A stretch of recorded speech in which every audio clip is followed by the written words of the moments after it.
கடிக்கு மருந்து தேவையில்லை என பேசிய நாம் தமிழர் கட்சியின் தலைமை ஒருங்கிணைப்பாளர் சீமான் மீது தவிக பிரமுகர் சென்னை காவல் ஆணையர் அலுவலகத்தில் புகார் அளித்துள்ளார்.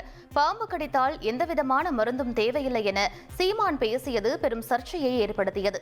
இதனால் அவருக்கு எதிராக தவிக பிரமுகர் பாலசுப்ரமணியன் இந்த கருத்து அறிவியல் விரோதமும் உயிருக்கு ஆபத்தானதும் என கூறி சென்னை காவல் ஆணையரிடம் புகார் அளித்துள்ளார். சீமான் மீது உடனடியாக நடவடிக்கை எடுக்க வேண்டும் என்றும் அவரது மனநிலை பரிசோதிக்கப்பட வேண்டும் என்றும் புகார் மனுவில் குறிப்பிட்டுள்ளார்.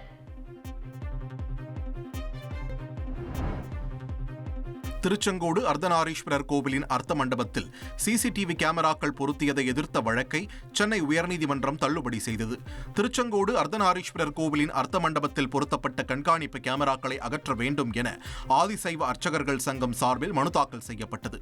ஆனால் கேமராக்கள் கருவறையை நோக்கி இல்லை என்றும் பக்தர்கள் தரிசிக்கும் வாயிலை நோக்கி பாதுகாப்பு கருதி பொருத்தப்பட்டதாகவும் கோவில் நிர்வாகம் விளக்கம் அளித்தது. இதனை ஏற்றுக்கொண்ட நீதிபதி தண்டபாணி வழக்கை தள்ளுபடி செய்து உத்தரவிட்டார். கனமழை காரணமாக டெல்லி உத்தம் நகர் பகுதியில் சாலையில் திடீரென பள்ளம் ஏற்பட்டதால் போக்குவரத்து தடை செய்யப்பட்டுள்ளது.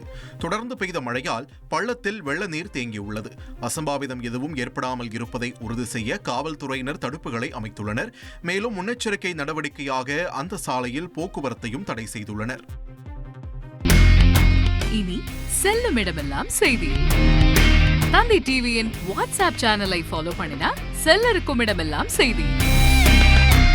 இதோ QR கோட் இப்பவே ஸ்கேன் பண்ணுங்க, ஃபாலோ பண்ணுங்க.